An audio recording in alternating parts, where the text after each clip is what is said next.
monseigneur. Occupez-vous d'eux. Je vais me charger de Dame Mélissandre. Ah!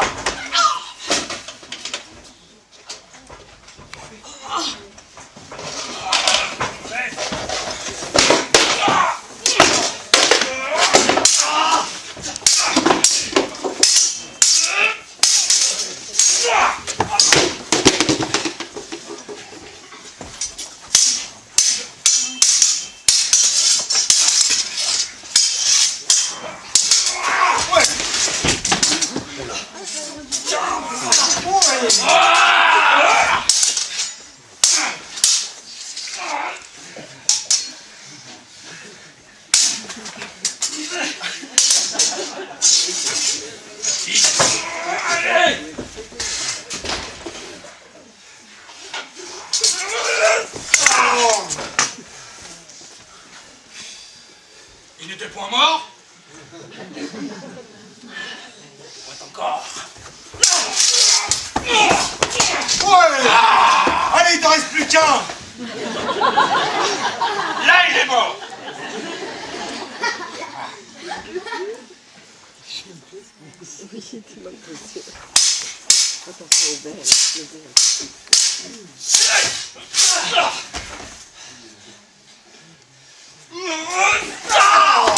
Mais c'est un coup de lâche, enfin!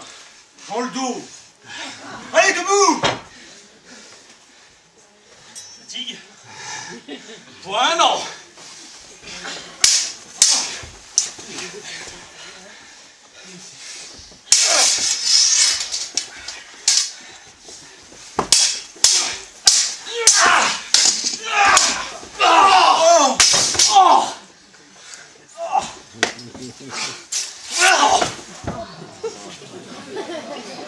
C'est à votre tour.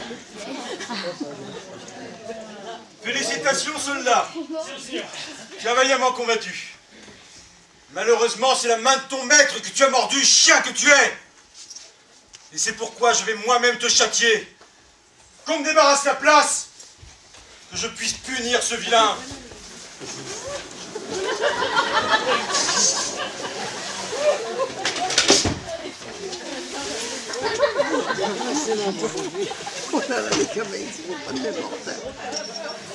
En garde!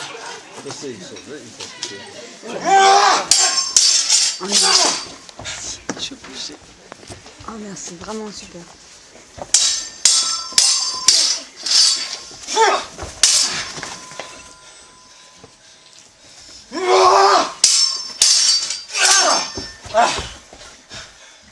Tu les as pas battus pour rien. Mais approche.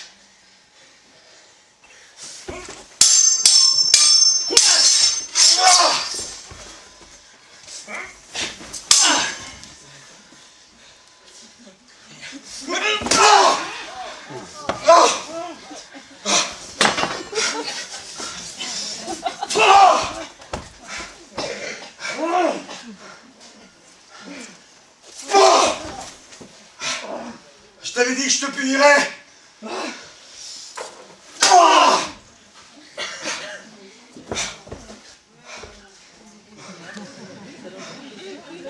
Le gauche. Mon bon le gauche. Aide-moi, je suis blessé. Je le vois, monseigneur. Eh bien, qu'attends-tu? Remue-toi alors.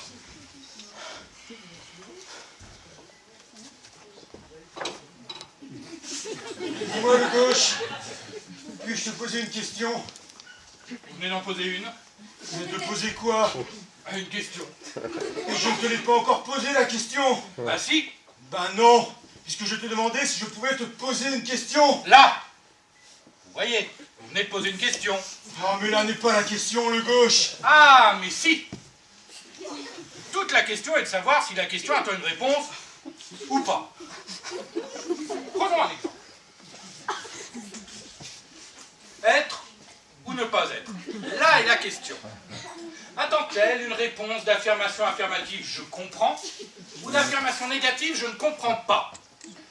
Mais s'il n'y avait pas de réponse à la question, mais une question seulement, que dois-je comprendre?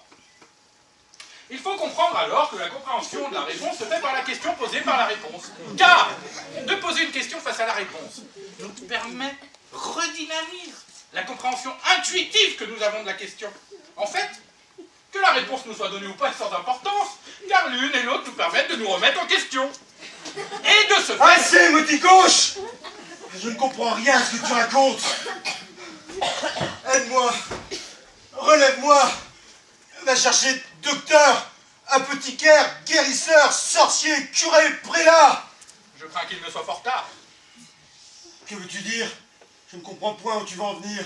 Voyez-vous, monseigneur, quand on a trop réussi sa vie, comme vous, on doit ressentir, n'ayant rien fait, mon Dieu, de vraiment mal, 1000 petits dégoûts de soi dont le total ne fait pas un remords, mais une gêne obscure. Les manteaux de duc traînent dans leur fourrure pendant que des hauteurs on monte les degrés.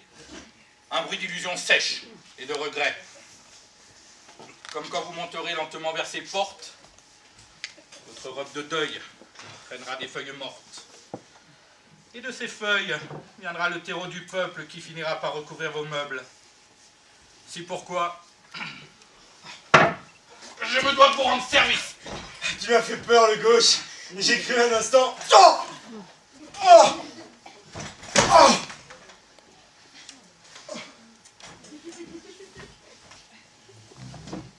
Croire est pour ceux qui ne savent pas.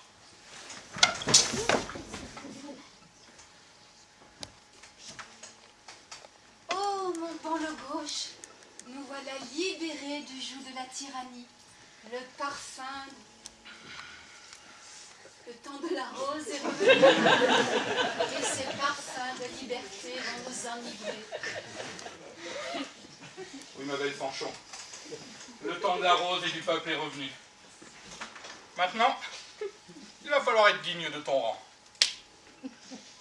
Car moi, seigneur de la seigneurie, je saurais traiter madame. Moi, seigneur de la seigneurie, je ne courrai point la gueuse dans d'obscures bouges. Moi, seigneur de la seigneurie, je ne festoierai point grandement devant mon peuple affamé. Moi, seigneur de la seigneurie, je ne battrai point mes gens, leur serait gré du travail fait pour moi. Enfin, moi, seigneur de la seigneurie, je rendrai hommage à mon prédécesseur, lamentablement décédé, mort, assassiné dans une rixe qu'il avait lui-même déclenchée. Fanchon, va préparer mes appartements. J'ai une victoire à fêter. Mais le gauche, Seigneur, allez, va! La Mariotte! La Mariotte! oui, oui, oui, oui. Amenez-moi vos meilleurs mets et breuvages! Ah!